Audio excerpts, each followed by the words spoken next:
Good morning, I'm Cindi Alvitre. I'm affiliated with the Gabrieleno Tongva tribe, and I'm very pleased to be here in Sherman Museum and to share some of my thoughts on NAGPRA. To explain a little bit more what I do, I'm at Cal State Long Beach. I'm the NAGPRA coordinator. It's not an official position.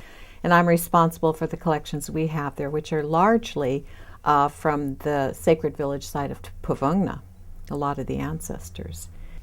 Puvunga is a central village of the Gabrieleno Tongva. The way I describe it, it was the place of emergence of the spiritual philosophy and practices of most Southern California Indian people.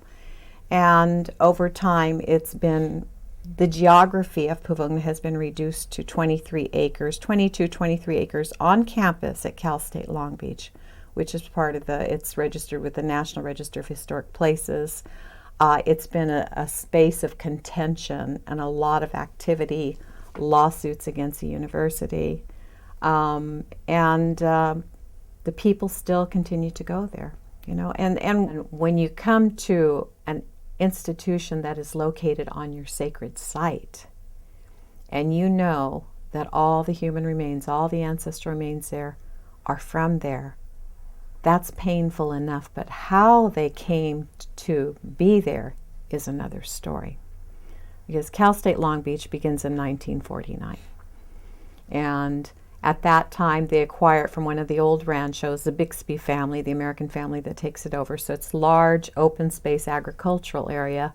And post-World War II, GI loans, the acceleration of development, the emergence of middle class. So with that comes a lot of housing tracts. And so that's what's happening right outside of where Cal State Long Beach is they're putting in a housing tract, and as they go in to prepare the foundations, they hit the cemetery. They're doing salvage excavation, and this is prior to NAGPRA, so this is pre-1990. There's no regulations. There's no legal policies. When we talk about the policies and procedures of this country in relationship to Native Americans, its number one is complete annihilation. When you fast forward to 1949, 1950, it hasn't changed much. And collecting of Native American human remains was very common. So archaeologists from Cal State Long Beach go in there to do salvage operation. They bring them into the university, but at that point is when these ancestors, these human beings, become scientific specimens. They're put on display. They're put into boxes. They're put on display, and all the fragments, and it's really difficult to see when you witness boxes with hundreds of pieces of bones. I had boxes, hundreds of rib bones, hundreds of femurs in another box, hundreds of tarsals, and how does this happen? And they're all mixed. And what do you do? When you're talking about repatriation and bringing back the ancestors and giving back that respect, it's how do you do that? How do you have a reburial ceremony when there was no such thing? How do you maneuver between an institution and making sure that the people can come in to mourn? What are those proper ways to handle those human remains too? Because a lot of elders, they say, no, we just rebury them. But to me, every one of these cases is a criminal case. And it needs to be documented. It needs to be investigated. Just like Lori's saying, her grandfather and her grandmother. Those are cases. Those are criminal cases. And every case that we handle at Cal State Long Beach is the same thing. This is where we have to include science. We have to, and of course, with the consideration and the permission of the tribes and the elders. I'm affiliated, but I still listen to what everybody else is saying, whether they want to continue. And what we've had to do, it took us 1.5 years with the Puvunga Cemetery to bring in an osteologist to put people back together. And then properly shroud them and prepare them for reburial. A large part of our collections are archaeological, but nobody's touched those since the 1950s. So our osteologist we work with is Karima Kennedy. She's the archaeologist at the Autry. And immediately when we started to go through some of those boxes, our burial count doubled within 4 weeks. Within 4 weeks. So it's, it's always a challenge. I always have in my mind my father's voice telling me, not only the sacredness of where I work, the Puvunga, that's a sacred place. You honor it. You don't speak loud. You go in with respect. But also all the stories that he told me of how it was very common for people to dig up skulls. Skulls became like trophies. Now, children of archaeologists and of scientists who've had skulls and human remains, ancestral remains in their collections, in their garages, their children are saying, we can't do this. And so we're getting those returned to us too.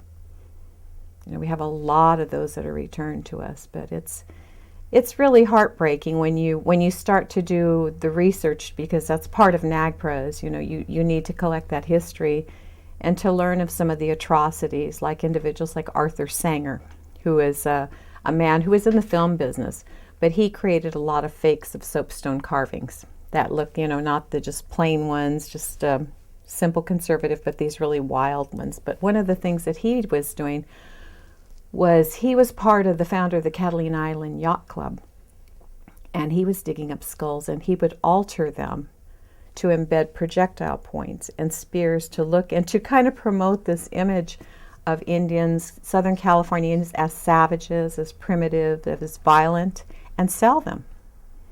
So, we're this generation that we're trying to right these historical wrongs. We're trying to bring the healing back to our communities too. When I first took over the Cal State Long Beach collection, I was asked by the chair of anthropology to go into the NAGPRA collections. And she says, I can't go in there without you. And I knew that wasn't true. But I just said, oh, sure, I'll go in, because I wasn't allowed in there, because Native people were not allowed in these collections. You have these old timers like Clem Meehan, who was in charge of the UCLA collection. He didn't let anybody in there, and it's not till the more contemporary Lynn Gamble, Wendy Teeter took it over that then you could access it. I went into the collections, and what I saw was horrible. All the ancestor remains were in boxes in one room, collapsing on each other. It was horrible, in horrific conditions, and of course that changed immediately. It changed immediately, but there's just no regard. In my institution, with a lot of universities, they kind of see the collections as not even an attractive nuisance, just a nuisance. Just make it go away. Even though under NAGPRA, anybody who holds these collections, you're legitimately a museum, right? You're a repository, but they're resistant to that. They want it to go away.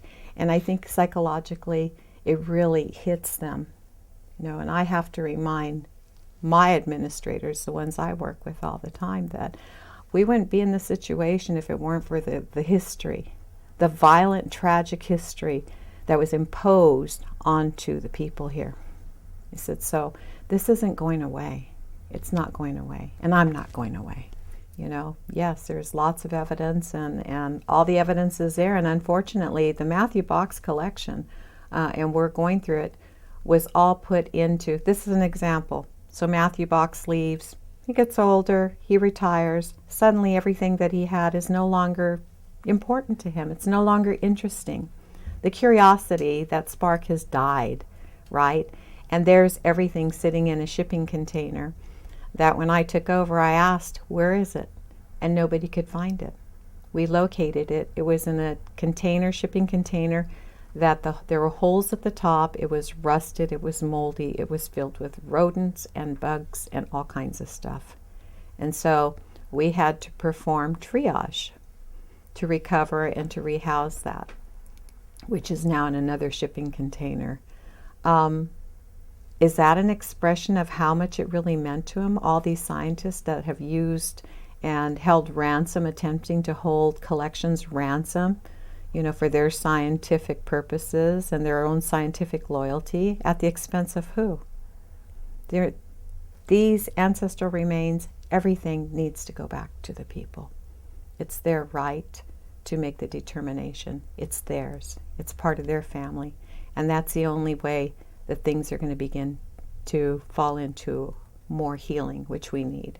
There's generations of hurt and tragedy, that intergenerational unresolved historical grief. It's very present. It's every day. People live it every single day, all day.